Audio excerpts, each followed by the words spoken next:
Hello बच्चों, आज से हम लोग अपने YouTube चैनल पर फिजिक्स के पहले चैप्टर को, क्लास 12 के पहले चैप्टर को स्टार्ट करेंगे। ठीक है।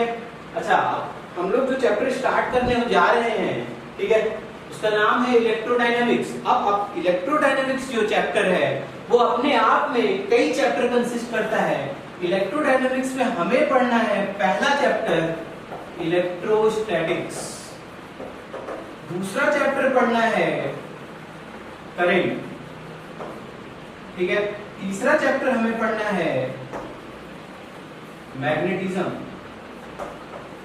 चौथा चैप्टर हमें पढ़ना है ईएमआई, पांचवा चैप्टर हमें पढ़ना है एसी और छठा चैप्टर हमें पढ़ना है ईएम वेव। ठीक है। कुल मिला के हमें 3 और 3 6 चैप्टर पढ़ने हैं और ये 6 चैप्टर का वेटेज आप समझ लो, इलेक्ट्रोस्टैटिक्स से 2 क्वेश्चन, करंट इलेक्ट्रिसिटी से 3 से 4 क्वेश्चन, ठीक है। और मैग्नेटिज्म की बात करें तो इससे भी मिनिमम 2 क्वेश्चन हर साल आ रहा है। ईएमआई एसी को मिला के आप समझ लो 2 क्वेश्चन और ईएम वेव को आप 1 क्वेश्चन का वेटेज दे सकते हो। यानी कुल मिला के 2 4 6 2 8 तो 10 1 11 क्वेश्चन लगभग अपीयर होते हैं हर साल। ठीक है। अब चूंकि 25 क्वेश्चन का वेटेज हो गया है जेईई मेंस में फिजिक्स का, तो आप ये मान लो कि मोटी मोटा 7 से 8 क्वेश्चन आपको पूरे इलेक्ट्रोडायनामिक्स से मिल सकते हैं पेपर में। इसका मतलब ये है कि इस चैप्टर का अपने आप में इंपॉर्टेंस है। ठीक है। हमें पढ़ना है पहला चैप्टर इलेक्ट्रोस्टैटिक, दूसरा चैप्टर करंट इलेक्ट्रिसिटी, तीसरा मैग्नेटिज्म, चौथा ईएमआई, पांचवा एसी और छठा ईएम वेव। और बोर्ड्स के पॉइंट ऑफ व्यू से भी ये सब सारे चैप्टर्स जो है बहुत ही ज्यादा इंपॉर्टेंट हैं। ठीक है। तो let's begin with a very important chapter electrostatic. ठीक है। एक काम करते हैं, सबसे पहले इलेक्ट्रोडायनामिक्स का ही बाइफरकेशन कर लेते हैं। तो इलेक्ट्रोडायनामिक्स को बाइफरकेट करने के लिए हम लोगों को सबसे पहले ये पता होना चाहिए कि भाई चार्ज क्या होता है। ठीक है। चार्ज क्या होता है, क्योंकि जो भी चीजें हम लोग इस चैप्टर में बात करेंगे, इवन इस पूरे इलेक्ट्रोडायनेमिक्स में जो भी बातें करेंगे वो किसको लेके करेंगे, चार्ज को लेके करेंगे। क्लास 11th की फिजिक्स में जो जो चीजें हम लोग पढ़ते हैं उसमें चीजें दिखाई पड़ती हैं, यहाँ पर चीजें दिखाई नहीं पड़ेंगी। हम लोग चीजों की स्टडी करते हैं। ठीक है। ऐसे स्टेट में जो हम देख नहीं सकते, तो सर देख नहीं सकते तो पढ़ेंगे कैसे? इसको पढ़ने के लिए आपको चीजों को फील करना पड़ेगा, तब आपको ये चैप्टर समझ में आएगा। समझ में आई बात? इस चैप्टर की एक खास बात और है कि ये चैप्टर आपका पूरा का पूरा मैकेनिक्स, फ्लूइड डायनामिक्स रिवाइज करा देगा पूरा का पूरा। तो जहां जहां जरूरत होगी बीच बीच में मैं क्लास 11th की चीजें भी रिवाइज कराऊंगा। फिलहाल हम लोग स्टार्ट करने जा रहे हैं कौन सा चैप्टर? इलेक्ट्रोडायनामिक्स। ठीक है। तो सबसे पहला नाम जो आता है कि भाई चार्ज क्या है। ठीक है। What is charge? तो बच्चों चार्ज जो होता है ये किसी भी मटेरियल की खुद की प्रॉपर्टी है, जिसकी वजह से ये क्या करता है, इलेक्ट्रिक फील्ड प्रोड्यूस करता है या एक्सपीरियंस करता है। इन सिमिलर मैनर ये मैग्नेटिक फील्ड प्रोड्यूस या एक्सपीरियंस करता है। समझ में आई बात? तो यहां पर अगर हम लिखें तो charge is intrinsic property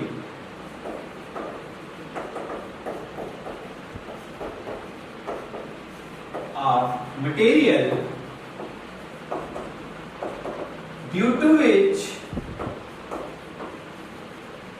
it experience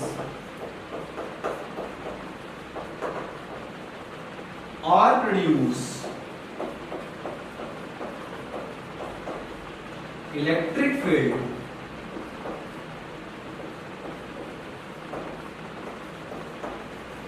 and magnetic। समझ में आई बात? यहां से आपको समझ में आया होगा कि भाई इलेक्ट्रिक फील्ड नाम की कोई चीज होती है, मैग्नेटिक फील्ड नाम की कोई चीज होती है। इसकी स्टडी हम लोग आने वाले चैप्टर्स में करेंगे। फिलहाल इस चैप्टर में हम लोग खाली चार्ज के बारे में पढ़ रहे हैं और वो भी इस चैप्टर में ठीक है, चार्ज के बारे में पढ़ेंगे, ठीक है। अब इसका बाइफरकेशन करूंगा तो आपको समझ में आएगा कि ये भी अपने आप में एक बार चार्ज को रोक के स्टडी करते हैं, एक बार चार्ज को मूव करके स्टडी करते हैं, एक बार चार्ज को एक्सेलरेट करके स्टडी करते हैं, ठीक है। तो चार्ज क्या होता है? Charge is intrinsic property of material, जिसकी वजह से, ठीक है, जिसकी वजह से ये इलेक्ट्रिक फील्ड को महसूस कर सकता है या प्रोड्यूस कर सकता है, ऐसे ही मैग्नेटिक फील्ड को एक्सपीरियंस या प्रोड्यूस कर सकता है। समझ में आई बात? तो आप चार्ज का डेफिनेशन लिख लो। प्लीज आपसे एक रिक्वेस्ट है कि इन वीडियोस को आप इंटरटेनमेंट पर्पस से ना देखें, ठीक है। आप प्रॉपर नोट्स लेके बैठें, हम पूरी कोशिश करेंगे। ऑनलाइन मोड में हम लोगों को बहुत ज्यादा एक्सपीरियंस नहीं है, और दूसरा इसका भाई ऑनलाइन क्लासेस का रिप्लेसमेंट, ठीक है, फिजिकल क्लासेस अगर आप सोच रहे हो तो ऐसा कभी पॉसिबल नहीं है।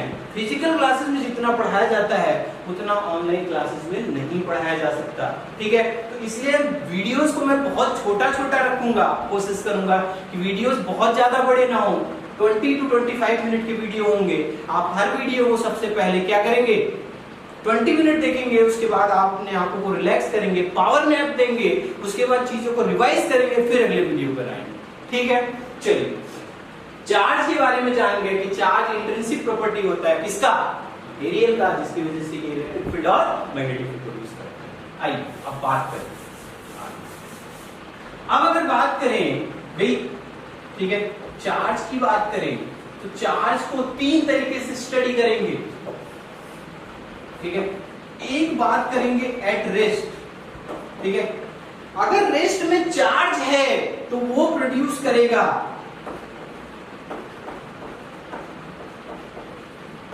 ठीक है ओनली इलेक्ट्रिक फील्ड। क्या पैदा करेगा? ओनली इलेक्ट्रिक फील्ड पैदा करेगा। अगर चार्ज रेस्ट में है तो खाली इलेक्ट्रिक फील्ड पैदा करेगा। और अगर हम बात करें charge is moving with constant speed, इसका मतलब ये है कि एक्सेलरेशन क्या होना चाहिए? अगर स्पीड कांस्टेंट हो गई तो एक्सेलरेशन कितना हो गया? 0 हो गया। तो अगर चार्ज मूविंग है तो it produces both electric field as well as magnetic field. इसका मतलब अगर चार्ज मूविंग होगा, कांस्टेंट एक्सेलरेशन से मूव कर रहा होगा, तो वो इलेक्ट्रिक फील्ड तो प्रोड्यूस करेगा, साथ में क्या पैदा करेगा? मैग्नेटिक फील्ड भी पैदा करेगा। समझ में आई बात? अगर हम लोग आगे बात करें, ठीक है, चार्ज इज एक्सेलरेटिंग हो जाए अगर, ठीक है, यानी एक्सेलरेशन नॉट इक्वल टू 0 हो तो it produces electric field, magnetic field and radiation भी प्रोड्यूस करता है। इसका मतलब इलेक्ट्रोमैग्नेटिक वेव प्रोड्यूस करेगा। अगर चार्ज क्या हो? एक्सेलरेटिंग हो, ठीक है, एंड इलेक्ट्रोमैग्नेटिक रेडिएशन। मुझे लग रहा है आपको सब कुछ समझ में आ रहा है।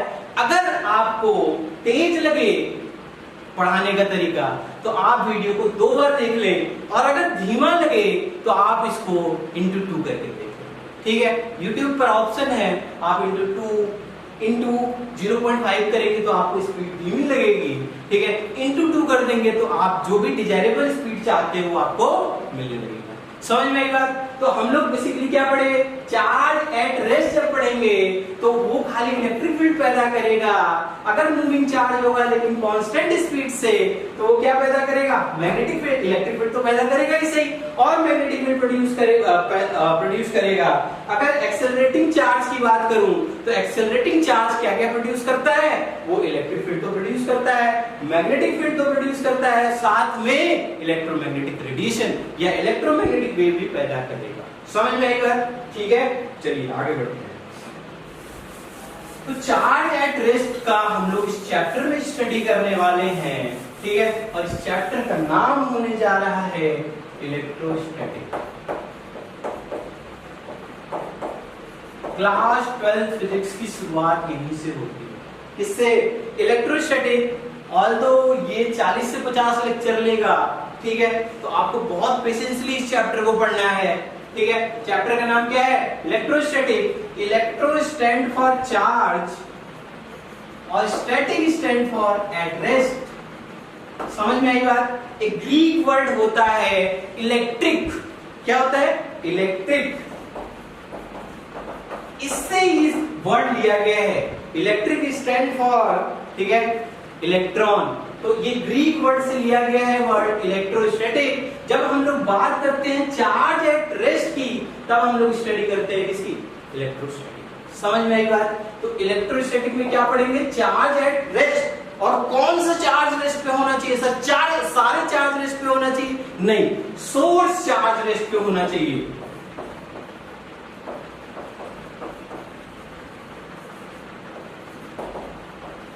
ठीक है। जैसे अगर हम बात करें, मान लो एक प्लस क्यू चार्ज है और कोई चार्ज इसके चारों तरफ घूम रहा है, तो आप कहोगे सर ये चार्ज तो घूम रहा है। और आप बात की चार्ज एट रेस्ट और इसको इलेक्ट्रोस्टैटिक में पढ़ा रहे हो आप, तो यहां पर ये हो रहा है कि हम इफेक्ट जो देख रहे हैं इसका देख रहे हैं, ये सोर्स चार्ज हुआ और ये रेस्ट पर है। समझ में आई बात? ये रेस्ट पर है, ये मूव कर रहा है, ये मूव कर सकता है, बिल्कुल कर सकता है। समझ में आई बात? तो यहां से हम ये पकड़े, ठीक है, कि सोर्स चार्ज क्या होना चाहिए? रेस्ट पर होना चाहिए, ठीक है। चलिए आगे बढ़ते हैं भाई। आइए देखिए, चार्ज एट रेस्ट, ठीक है सर, चार्ज एट रेस्ट में स्टडी करेंगे इलेक्ट्रोस्टैटिक। चलिए अब बात करते हैं भाई कि चार्ज जो होता है उसकी क्या कुछ प्रॉपर्टीज होती होंगी? बिल्कुल होती हैं। चार्ज की कुछ प्रॉपर्टीज होती होंगी, ठीक है, और उसकी स्टडी के बाद हम लोग आगे की फिजिक्स समझ पाएंगे। तो चार्ज की प्रॉपर्टी की अगर बात करें, ठीक है, पहली प्रॉपर्टी ऑफ चार्ज, आप हेडिंग डाल लीजिए, प्रॉपर्टी ऑफ चार्ज, ठीक है। चार्ज की पहली प्रॉपर्टी है फर्स्ट, ठीक है। आप प्रॉपर नोट्स बनाओगे, ठीक है, आप ये समझ लो आपका ये लाइव क्लास चल रहा है, आप क्लास में बैठे हुए हो, आप प्रॉपर नोट्स बनाओ, तब इन वीडियोस का आपको क्या मिल पाएगा? बेनिफिट मिल पाएगा, ठीक है। तो अगर प्रॉपर्टीज आप चार्ज की बात करें, ठीक है, तो चार्ज जो होता है, चार्जेस आर एडिटिव, ठीक है, यानी चार्ज को जोड़ा घटाया जा सकता है, ठीक है। चार्ज को क्या किया जा सकता है? जोड़ा घटाया जा सकता है, इसलिए मैंने बोला charges are additive. Second property की अगर बात करें तो चार्जेस आर ट्रांसफरेबल, ठीक है। चार्ज को क्या किया जा सकता है? ट्रांसफर किया जा सकता है। जैसे मान लो, ठीक है, ये कोई कंडक्टर है जिस पर चार्ज है Q, कितना चार्ज है? Q चार्ज है, इस कंडक्टर पे Q चार्ज है। एक दूसरा कंडक्टर है, ये न्यूट्रल कंडक्टर है, ठीक है, क्या है ये? न्यूट्रल कंडक्टर है। अगर किसी कंडक्टिंग वायर से इसको कनेक्ट कर दें, कंडक्टिंग वायर से कनेक्ट कर दे, तो यहां से कुछ अमाउंट ऑफ चार्ज यहां ट्रांसफर हो जाएगा। बाद में पता चलेगा आपको कि ये चार्ज का ट्रांसफर तब तक होता रहेगा जब तक कि दोनों स्फीयर या दोनों कंडक्टर पे चार्ज क्या ना हो जाए? सेम ना हो जाए, ठीक है। यानी यहां से यहां चार्ज फ्लो कर जाएगा, यानी चार्ज को ट्रांसफर किया जा सकता है, ठीक है। तो यहां से यहां चार्ज को ट्रांसफर किया जा सकता है। समझ में आई बात? चलो बहुत बढ़िया सर। तीसरी प्रॉपर्टी की अगर बात करें, थर्ड प्रॉपर्टी, ठीक है, थर्ड प्रॉपर्टी है charges are conservative for any isolated system, ठीक है। बहुत ही इंपॉर्टेंट प्रॉपर्टी है, इस पर जेईई एक क्वेश्चन पूछ चुका है 2007 को, ठीक है।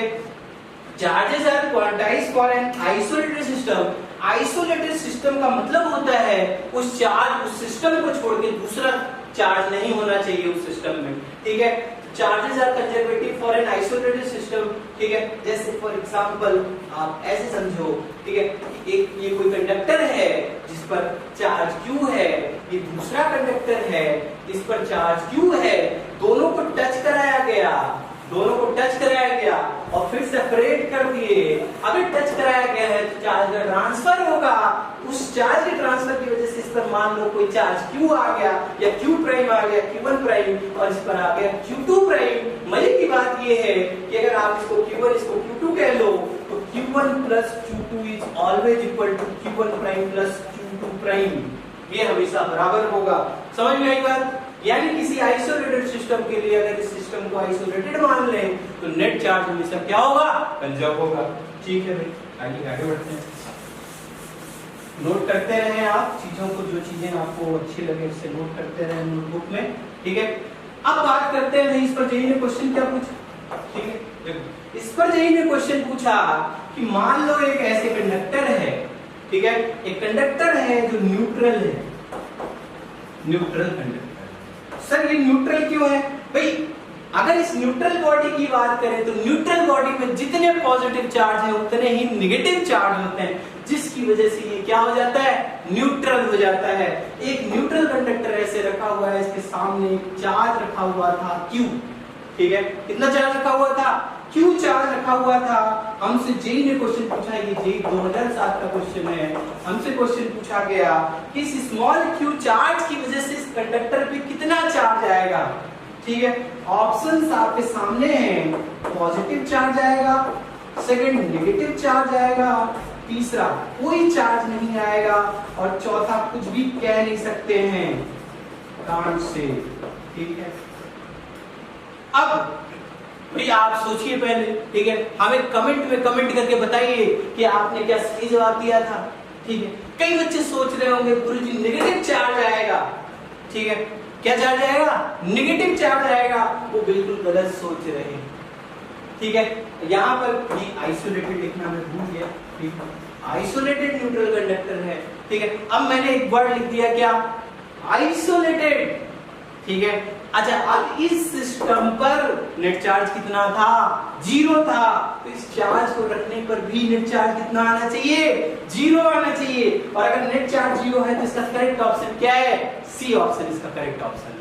समझ में आई बात? अच्छा, आप दूसरे तरीके से ऐसे सोच सकते हो कि अगर ये पॉजिटिव चार्ज है तो इसके अंदर पॉजिटिव और नेगेटिव दोनों मौजूद थे, ठीक है। तो अब ये क्या करेगा? प्लस वाला चार्ज जो है नेगेटिव वाले चार्ज को अट्रैक्ट करता है, तो इलेक्ट्रॉन इधर आ जाएंगे और जहां से इलेक्ट्रॉन लीव किए हैं वहां पर क्या आ जाएगा? पॉजिटिव चार्ज आ जाएगा। आप देखो जितना इलेक्ट्रॉन इधर आया उतना ही तो पॉजिटिव चार्ज यहाँ है, तो टोटल चार्ज कितना है? 0 है। टोटल चार्ज अभी भी 0 है। समझ में आई बात? तो बहुत ही इंपॉर्टेंट प्रॉपर्टी है, charges are conservative for an isolated system. Isolated system के लिए चार्जेस क्या होते हैं? हमेशा कंजर्व रहते हैं, ठीक है। चलिए इसका एक और एग्जांपल लेते हैं बढ़िया। इसका न्यूक्लियर फिजिक्स में एक बहुत ही बढ़िया इलस्ट्रेशन है, ठीक है, वो डिस्कस करते हैं। तो अगर हम लोग बात करें तो एक न्यूक्लियर फिनोमेना होता है जिसका नाम सभी लोगों ने सुना होगा, पेयर प्रोडक्शन, ठीक है। अब ये क्या होता है सर?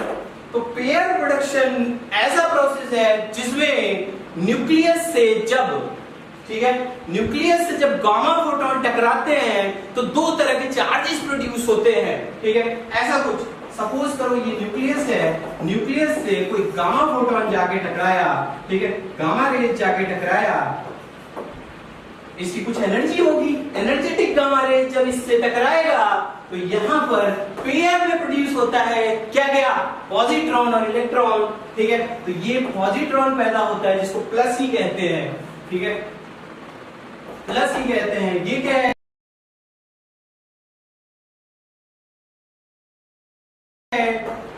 पॉजिट्रॉन, ठीक है। और एक और पार्टिकल पैदा होता है माइनस ई, इसको क्या बोलते हैं? इलेक्ट्रॉन, ठीक है।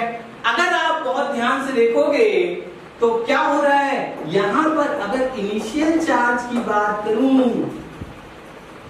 तो कितना है गुरुजी? 0 है। और अगर फाइनल चार्ज की बात करूं तो साहब फाइनल चार्ज कितना हो जाएगा, प्लस ई माइनस ई, यानी आज भी नेट चार्ज कितना है, 0 है। आप देख सकते हो पेयर प्रोडक्शन प्रोसेस में नेट चार्ज हमेशा कितना होता है, 0 होता है।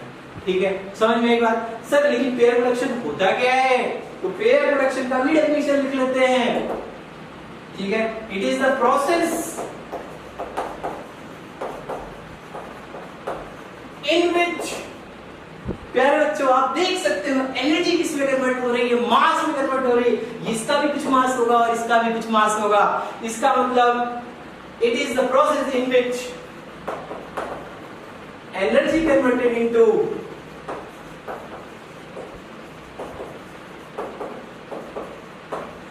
मास। एनर्जी किसमें कन्वर्ट हो रही है, मास में कन्वर्ट हो रही है। और ये घटना, this phenomenon is known as what, pair production. ठीक है, समझ में एक बार, नोट करें आप इसको। ठीक है, चलिए आगे बढ़ते हैं। एक और प्रोसेस ऐसे ही न्यूक्लियर होता है, ठीक है, एनहिलेशन। ठीक है, अब ये क्या होता है, एनहिलेशन। ठीक है, देखो एनहिलेशन में क्या होता है, दो पॉजिट्रॉन और इलेक्ट्रॉन जब न्यूक्लियस से टकराते हैं तो क्या प्रोड्यूस होता है, यस, गामा फोटॉन पैदा होते हैं। तो अगर यहां से देखें, अगर ये न्यूक्लियस है, अगर इससे, ठीक है, कौन टकराया, प्लस पॉजिट्रॉन और कौन, इलेक्ट्रॉन, तो निकलेगा क्या, क्या निकलेगा, गामा रेज। यहां से निकलता है क्या, गामा रेज। समझ में एक बात, गामा रेज, अब ये एनर्जेटिक होते हैं। ठीक है, ये गामा रेज निकलते हैं। ठीक है, अगर आप देखो फिर से, अगर इनिशियल चार्ज की बात करें, ठीक है, तो इनिशियल चार्ज कितना हुआ, प्लस ई माइनस ई, तो नेट चार्ज कितना हो गया, 0 हो गया। ऐसे ही यहां पर बात करें फाइनल चार्ज की, ठीक है, तो गामा पर तो कोई चार्ज होता ही नहीं सर, तो फाइनल चार्ज कितना हुआ, 0 हुआ। तो नेट चार्ज आप देख सकते हो आज भी क्या है, कंजर्व है, जितना इनिशियल चार्ज है उतना ही फाइनल चार्ज। समझ में आई बात, चलो बहुत बढ़िया। ठीक है, तो सर अब ये भी बता दो आप कि एनहिलेशन क्या होता है, तो it is the process in which energy, sorry, mass converted into energy. समझ में आई बात, देखो यहां पर क्या हो रहा था, एनर्जी था, सॉरी मास था, किसमें कन्वर्ट हुआ, एनर्जी में कन्वर्ट हुआ। समझ में आई बात, तो it is the process in which mass converted into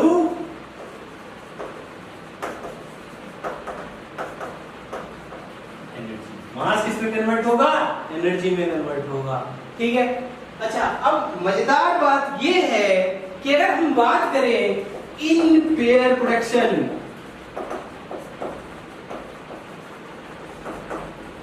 and annihilation, mass and energy separately not conserve. ठीक है, हमारे पेयर प्रोडक्शन और एनहिलेशन में जो मास होती है और एनर्जी होती है सेपरेटली कंजर्व नहीं होती। ठीक है, लेकिन अगर कॉम्बिनेशन में देखें तो कंजर्व होगा। ये हम लोग न्यूक्लियर फिजिक्स में पढ़ेंगे, अभी थोड़ा सा मैं बता दे रहा हूँ, थोड़ा सा आइडिया दे रहा हूँ आपको। ठीक है, कि in pair production and annihilation mass and energy is not conserve separately but conserve in combination। ठीक है, कॉम्बिनेशन में क्या होगा, क्या कहना चाह रहा हूं मैं, मास प्लस एनर्जी क्या होगा, हमेशा कंजर्व रहेगा। समझ में आई बात, ठीक है, तो ये भी नोट करें, एनहिलेशन क्या होता है, it is the process in which mass converted into energy. और pair annihilation, sorry pair production और एनहिलेशन में मास और एनर्जी सेपरेटली कंजर्व नहीं होते, लेकिन अगर कॉम्बिनेशन में देखा जाए तो वो क्या होंगे, कंजर्व। ठीक है, ये तीसरी प्रॉपर्टी थी, आगे आइए। ठीक है, चौथी प्रॉपर्टी देखते हैं। अब चौथी प्रॉपर्टी क्या है भाई, सुनना ध्यान से। चौथी प्रॉपर्टी है प्रॉपर्टी नंबर 4। प्रॉपर्टी नंबर 4 ये है कि चार्जेस आर क्वांटाइज्ड। चार्जेस क्या होते हैं? क्वांटाइज्ड होते हैं। इसका मतलब सर क्वांटाइज का मतलब तो डिस्क्रीट वैल्यू होती है। इसका मतलब चार्ज क्या कई चीजों से मिलकर, कई टाइनी पार्टिकल से मिलकर बना होता है। बिल्कुल सही पकड़े आप, ठीक है। चार्जेस जो होते हैं वो छोटे छोटे पार्टिकल से मिलकर बने होते हैं। और मिलिकन ऑयल ड्रॉप मॉडल ने स्मॉलेस्ट स्टेबल चार्ज जो निकाला वो चार्ज ऑन इलेक्ट्रॉन था। किसने निकाला? मिलिकन ऑयल ड्रॉप मॉडल ये बताता है कि स्मॉलेस्ट जो पॉसिबल चार्ज होगा वो क्या होगा? चार्ज ऑन इलेक्ट्रॉन होगा। उससे भी स्मॉलेस्ट चार्ज पार्टिकल्स होते हैं, जैसे क्वार्क होता है, ठीक है, म्यूऑन्स होता है, फर्मियॉन्स होता है, लेकिन वो स्टेबल नहीं रहते, न्यूक्लियर प्रोसेस में पैदा होते हैं और तुरंत खत्म भी हो जाते हैं। स्टेबल थोड़ी हुआ। स्टेबिलिटी हमें क्या चाहिए? स्टेबल पार्टिकल चाहिए। तो हम लोग बात करते हैं, ठीक है, कि चार्जेस आर क्वांटाइज्ड, ठीक है। चार्जेस आर क्वांटाइज्ड का मीनिंग क्या हुआ? चार्जेस आर क्वांटाइज्ड का मीनिंग ये हुआ कि charges are integral multiple of,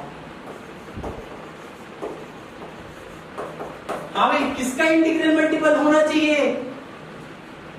किसका इंटीग्रल मल्टीपल होना चाहिए? जो भी स्मॉलेस्ट पॉसिबल चार्ज है उसका इंटीग्रल मल्टीपल होना चाहिए। तो it should be integral multiple of, yes, minimum stable existing charge, minimum stable existing charge. अब सर बात आती है कि मिनिमम स्टेबल एग्जिस्टिंग चार्ज क्या है। तो अभी तो बताया कि मिलिकन साहब ने बोला था कि जो मिनिमम पॉसिबल चार्ज होगा वो चार्ज ऑन इलेक्ट्रॉन होगा। तो according to Millikan oil drop model,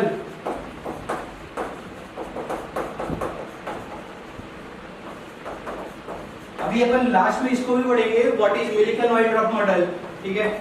तो मिलिकन ऑयल ड्रॉप मॉडल से, according to Millikan oil drop model, minimum stable existing charges, charge on electron. और हमारे सिलेबस में भी जो सबसे छोटा चार्ज पढ़ना है वो क्या पढ़ना है? चार्ज ऑन इलेक्ट्रॉन पढ़ना है। तो यहां से हम कंक्लूड करते हैं, क्या कंक्लूड करते हैं? कि charge should be integral multiple of what? Electron. इसका मतलब ये हुआ कि ये n जो होना चाहिए वो इंटीजर होना चाहिए। तो where n is what? Integer. समझ में आई बात? ठीक है, मुझे लग रहा है समझ में आ रहा होगा। प्यारे बच्चों, ये जो n है वो क्या होना चाहिए? इंटीजर होना चाहिए। तो जैसे मैं आपसे एक छोटा सा क्वेश्चन पूछूं कि भाई 100 इलेक्ट्रॉन अगर किसी बॉडी पर चार्ज है तो क्या ये पॉसिबल है? तो आप बोलोगे यस सर। क्यों बोलोगे? क्योंकि 100 इंटीजर है। अगर मैं बोलूं 10 इलेक्ट्रॉन चार्ज पॉसिबल है क्या? तो बिल्कुल पॉसिबल है। लेकिन मैं कहूं E/10 इलेक्ट्रॉन पॉसिबल है क्या? तो आप बिल्कुल मना कर दोगे। क्यों मना कर दोगे? क्योंकि 1/10 इज नॉट इंटीजर। समझ गए? तो 1/10 इंटीजर नहीं होता है, इसलिए ऐसा चार्ज अपने कोर्स में पॉसिबल नहीं है। समझ गए? तो अब आप यहां से ये भी समझ सकते हो कि इससे भी छोटे छोटे चार्जेस हैं। कौन से चार्जेस हैं सर? एक तो है +-2e/3, this is called quark, ठीक है। ये जो क्वांटिटीज हैं ये स्पिन पे डिपेंड करती हैं और लेस स्टेबल होता है, न्यूक्लियर प्रोसेस में पैदा होते हैं और तुरंत खत्म हो जाते हैं। इसलिए अपन इसकी बहुत ज्यादा स्टडी नहीं करेंगे। समझ गए? आगे बढ़ते हैं। एक और होता है +-e/3, ठीक है। इनको अपन प्यार से बोलते हैं क्वार्क। बहुत डिटेल में हमको स्टडी नहीं करनी है, हम लोग पीएचडी नहीं कर रहे हैं, क्लास 12th लेवल की फिजिक्स पढ़ रहे हैं और सिर्फ आईआईटी मेंस और नीट की लेवल का मैं आपको पढ़ाऊंगा, जिससे आपका बोर्ड आराम से हो जाएगा। समझ गए? ठीक है, आप इसको नोट करो फटाफट। ठीक है, अब मैं इसको रब कर रहा हूं।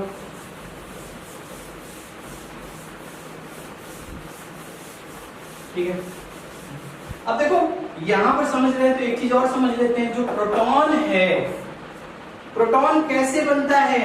ठीक है, तो प्रोटॉन जो बनता है ना, हम लोग बात करें तो एक होता है अप क्वार्क। क्या होता है? Up quark. एक होता है डाउन क्वार्क, ठीक है। एक होता है अप क्वार्क, एक होता है डाउन क्वार्क। अप क्वार्क पे जो चार्ज लिया गया वो 2e/3 लिया गया, ठीक है, और डाउन क्वार्क पे जो चार्ज लिया गया वो e/3 लिया गया।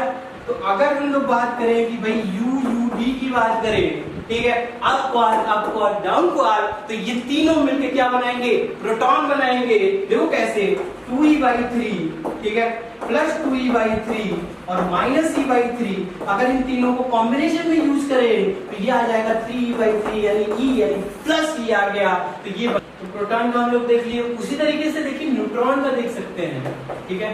तो न्यूट्रॉन जो बनता है वो बनता है 2 डाउन क्वार्क और 1 अप क्वार्क को मिला।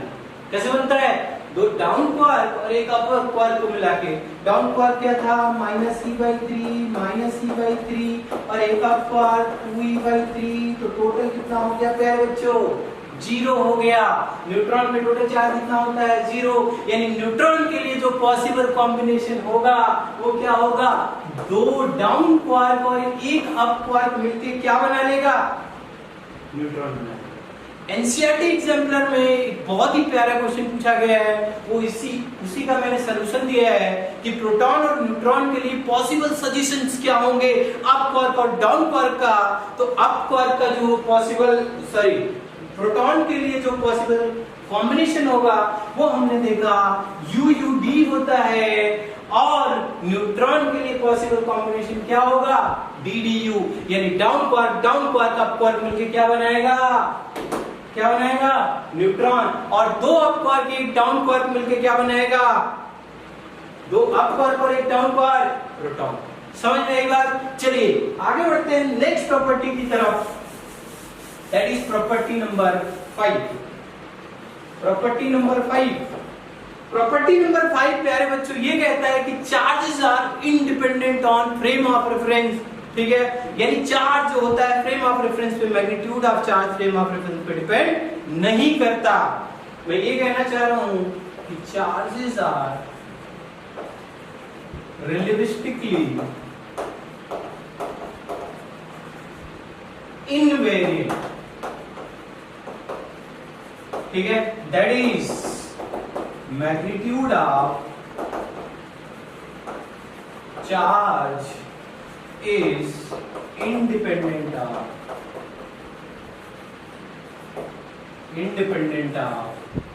स्पीड पे डिपेंड नहीं करता, स्पीड, ठीक है, इंडिपेंडेंट ऑफ स्पीड पे डिपेंड नहीं करता।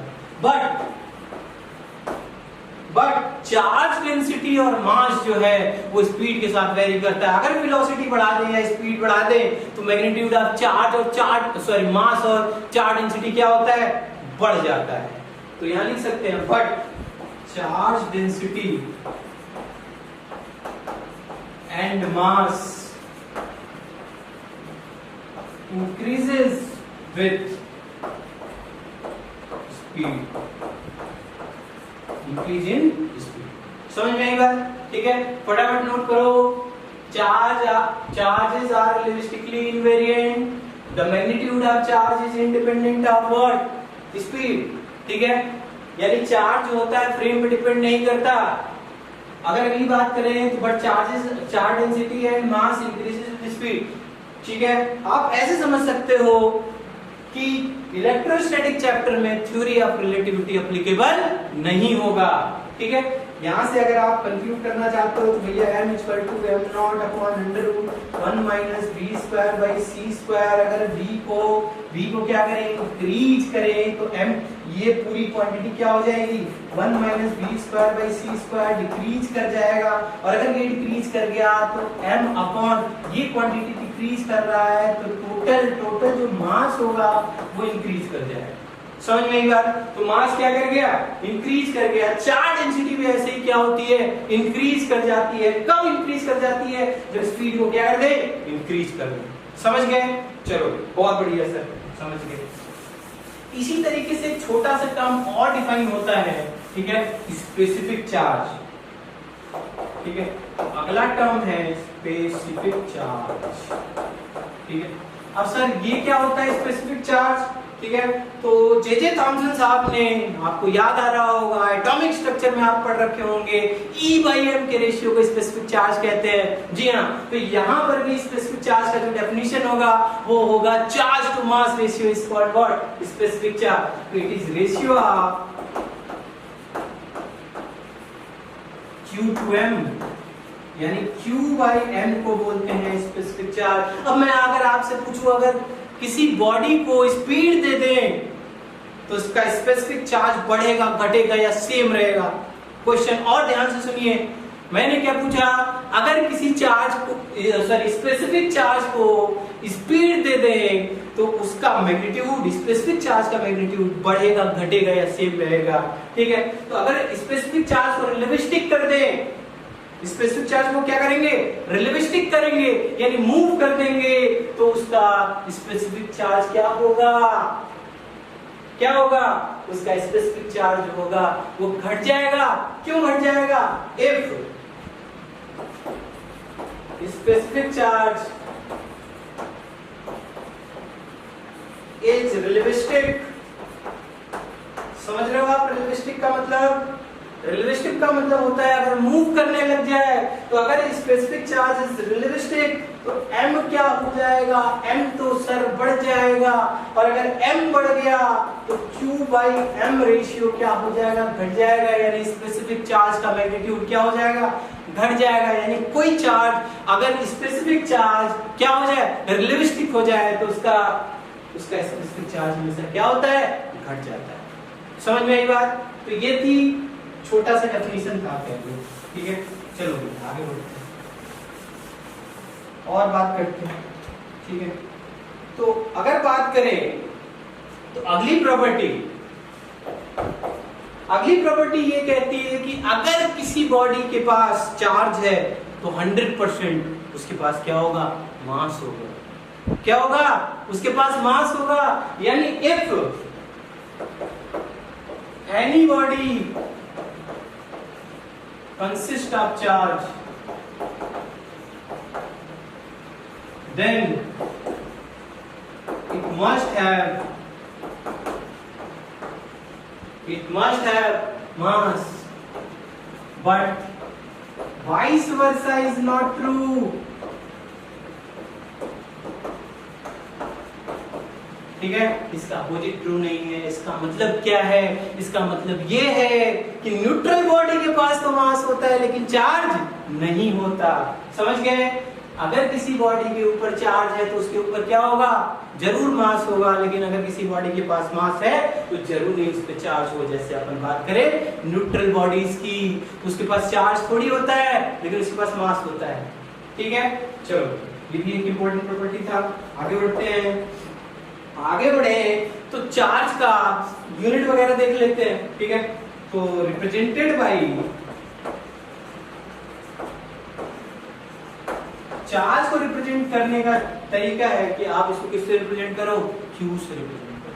ठीक है, अगर हम बात करें यूनिट का साहब, तो यूनिट ऑफ चार्ज की अगर बात करें तो चार्ज की यूनिट, सबसे पहले एसआई यूनिट देखते हैं। तो इसकी एसआई यूनिट होती है कूलम। क्या होती है? कूलम इसकी एसआई यूनिट होती है। चार्ज की यूनिट होती है क्या? कूलम। लेकिन कूलम जो होती है बहुत बड़ी यूनिट है। अभी मैं आपको जब इलेक्ट्रोस्टैटिक में कूलम्स लॉ बताऊंगा तब आपको पता चलेगा साला एक कूलम चार्ज बहुत ज्यादा होता है। ठीक है, तो कूलम क्या है? बिग यूनिट है। तो सर क्या बिग यूनिट से काम नहीं चला पाएंगे? नहीं, बिल्कुल नहीं चला पाएंगे। तो स्मॉलर यूनिट से काम चलाएंगे।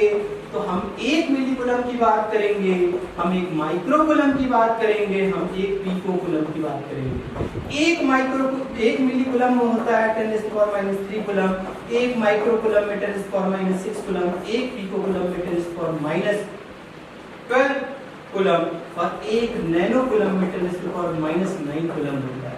ठीक है, ये तो था एसआई यूनिट। ठीक है, एसआई यूनिट की तरह इसका एक और यूनिट होगा सीजीएस यूनिट, और पैरेलल में जितना इंपॉर्टेंट ये है उतना ही इंपॉर्टेंट ये भी है।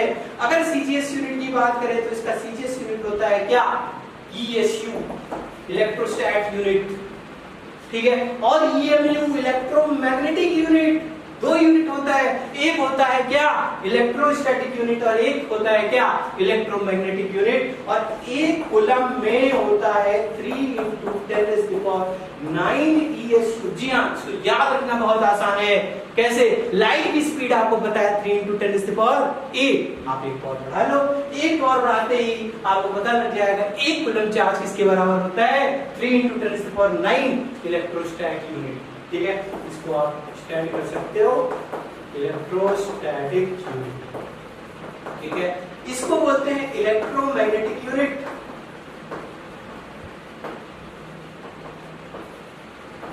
ठीक है, अच्छा, और एक कूलम में 1/10 EMU electrostatic magnetic unit, sorry electromagnetic unit. ठीक है, समझ गए? तो ये है, आपको यूनिट के बारे में भी आइडिया होना चाहिए कि भाई चार्ज की एसआई यूनिट क्या होती है, चार्ज की सीजीएस यूनिट क्या होती है। क्योंकि जब हम लोग कूलम्स लॉ लिखेंगे तो कूलम्स लॉ भी किस किस फॉर्म में लिखेंगे, एक बार लिखेंगे एसआई यूनिट के फॉर्म में और एक बार लिखेंगे सीजीएस यूनिट के फॉर्म में, तब आपको समझ में आएगा। ठीक, समझ में आई बात? चलिए नोट करिए फटाफट इसको भी। उम्मीद है आप प्रॉपरली वीडियो को देख रहे होंगे और एक एक चीज आप नोट करें। ठीक है, आप ऐसा समझे कि आप क्लास में पढ़ रहे हो, आपको एक एक चीज डिटेल में जैसे पढ़ाया जाता है, कुछ भी नहीं छोड़ा जाएगा। ठीक है, सब कुछ डिटेल में मैं पढ़ाऊंगा। ठीक है, चलिए आगे बढ़ते हैं। अगला है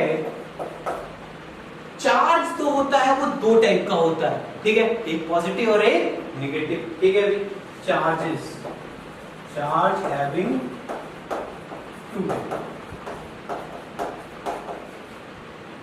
पहला हो गया पॉजिटिव चार्ज, दूसरा हो गया नेगेटिव चार्ज। ठीक है, चलो नेगेटिव चार्ज।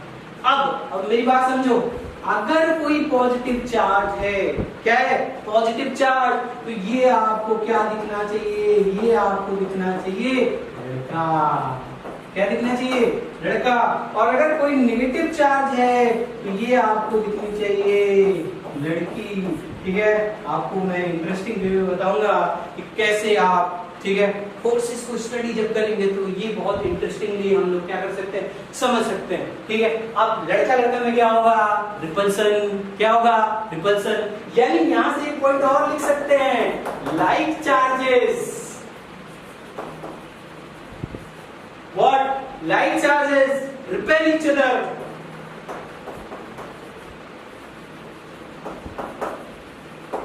ठीक है, और लड़का लड़की में क्या होगा? अट्रैक्शन। यानी unlike charges always attract each other. तो यहां से सेकंड लिख सकते हैं, unlike charges attract each other. Sir what about neutral? Neutral के बारे में क्या कहना है? समझ जाओ। नहीं समझे? समझ जाओ। न्यूट्रल बॉडी तो सबको अट्रैक्ट करता है ना भाई। न्यूटन का लॉ, न्यूटन के ग्रेविटेशन लॉ में ये बोला गया कि दो मासेस आपस में क्या करते हैं? यस, अट्रैक्ट करते हैं। तो अगर हम लोग पॉसिबल कॉम्बिनेशन की बात करें तो क्या क्या हो सकता है? पॉजिटिव पॉजिटिव क्या करेगा? यस, रिपेल करेगा। ठीक है, पॉजिटिव नेगेटिव क्या करेगा? अट्रैक्ट करेगा। ठीक है, अगर प्लस न्यूट्रल, ये भी क्या करेगा? अट्रैक्ट करेगा। ठीक है साहब, अगर बात करें माइनस न्यूट्रल, तो ये भी क्या करेगा? अट्रैक्ट करेगा। अगर बात करें न्यूट्रल न्यूट्रल, तो ये भी क्या करेगा? अट्रैक्ट करेगा। तो अब बात ये उठता है कि सर कैसे इंश्योर करें कि बॉडी में चार्ज है कि नहीं है? क्यों? क्योंकि न्यूट्रल न्यूट्रल भी तो अट्रैक्ट कर रहे हैं, तो फिर तो कंफ्यूज हो गए कि बॉडी में चार्ज है कि नहीं। सर कैसे पता चलेगा कि बॉडी में चार्ज है कि नहीं? तो रिपल्सन श्योर चेकिंग है। आप देख सकते हो कि अगर बॉडी रिपेल करे, अगर बॉडी रिपेल करे तो उस पर चार्ज होना बहुत जरूरी है। तो अगला इंपॉर्टेंट पॉइंट लिखते हैं कि रिपल्सन इज श्योर चेकिंग।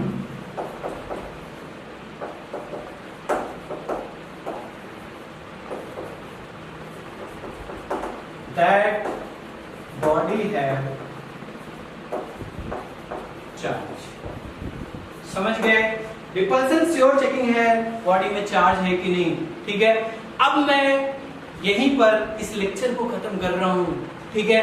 लेकिन इस पर एक बहुत इंटरेस्टिंग सवाल देखेंगे जो कि नीट आईआईटी में आ सकता है, तो नेक्स्ट लेक्चर में जरूर देखें इसी के आगे का पार्ट, ठीक है। और कोशिश करें कि प्रॉपर नोट्स बनाएं। हर लेक्चर के बाद आप प्रीवियस लेक्चर को रिवाइज करके आए ताकि आपको पूरा कॉन्सेप्ट समझ में आए, ठीक है। Okay, thank you.